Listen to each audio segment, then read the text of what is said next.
ආශිර්වාදමත් දවසක් සියලුම දෙනාට. අද දවසේ තියෙන්නේ උත්පත්ති 37 වෙනි පරිච්ඡේදය ගැන තමයි කතා කරන්න තියෙන්නේ. ඒ 37 වෙනි පරිච්ඡේදයේ මුලින්ම තියෙන්නේ යෝසෙප් මිස්රයට විකුණුණු ලැබීම ගැන. එතකොට මෙතන යෝසෙප්ව මිස්රයට විකුණුණු ලැබීම ගැන ඒ විකුණන්න ආරම්භයක් වන්නේ යෝසෙප් තුලමයි. ඒක හටගන්නේ මන්ද යෝසෙප් යම් සිහින දෙකක් දකිනවා. ඒ සිහින දෙක තුලින් තමයි යෝසෙප්ට මෙවැනි වාතාවරණයක් උදා වුනේ. මන්ද ඒ සිහින දෙක යෝසෙප් තමගේ පවුලේ සහෝදරයන්ට එයා විවෘතව කතා කරලා ඒ සිහින දෙක එයා බෙදාගත්තා. ඒ සිහින දෙක බෙදා ගැනීම තුලම මෙන්න යෝසෙප්ගේ පවුලේ ඒ සමාජිකයන් වෛර කරන්න පටන් ගන්නවා.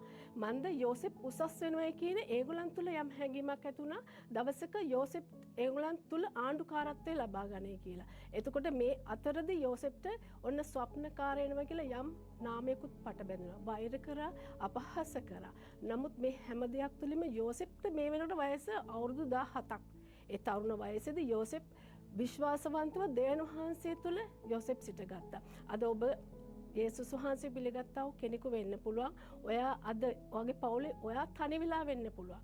ඒ තනිවීම තුළ ඔයාට පවුල තුලින්ම යේසුස් වහන්සේගේ නාමය අදහන නිසා ඔයාට යම් ආකාරයේ බයිබල් කාර්යය කියලා ඔයාට ප්‍රතිචාරය දක්වන වෙන්න පුළුවන්. නෑ ඒ හැම දෙයක් තුලින්ම ඔයා ඉදිරියට යන්න ඕනේ දේව වචනය තුළ යේසුස් වහන්සේව ඒ පිළිගත්තා වූ පිළිගැනීම උන්වහන්සේගේ වචනය තුළ ඉදිරියට යනකොට ඔයාට උන්වහන්සේ ඔයා වෙනුවෙන් සිට ගන්නවා. ඔයා වෙනුවෙන් උන්වහන්සේ ඒ අයට උත්තර දෙන්න යනවා. ඒ ආකාරයේ යෝසෙප් අවසානයේ යෝසෙප්ගේ ඒ ජීවිතේ ඒ පියවරින් පියවර ඉදිරියට යනකොට යෝසෙෆ්ට නොයෙක් ආකාරයේ වදවලට මුහුණ දෙන්න අසාධාරණකම් වලට මුහුණ දෙන්න සිදු වුණා. නමුත් ඒ හැම දෙයක්ම ඉදිරියේ යෝසෙෆ් දෙවියන් වහන්සේ තුළ බය ඇතිව සිටීමෙන් උන්වහන්සේ එයා දෙස බලා ඉන්නවා කියන ඒ හැඟීම තුළ යෝසෙෆ් උන්වහන්සේ තුළ ගමන් කළා. අවසානයේදී යෝසෙෆ් තමාගේ නිවසේ අයටම ආශිර්වාදයක් වුණා.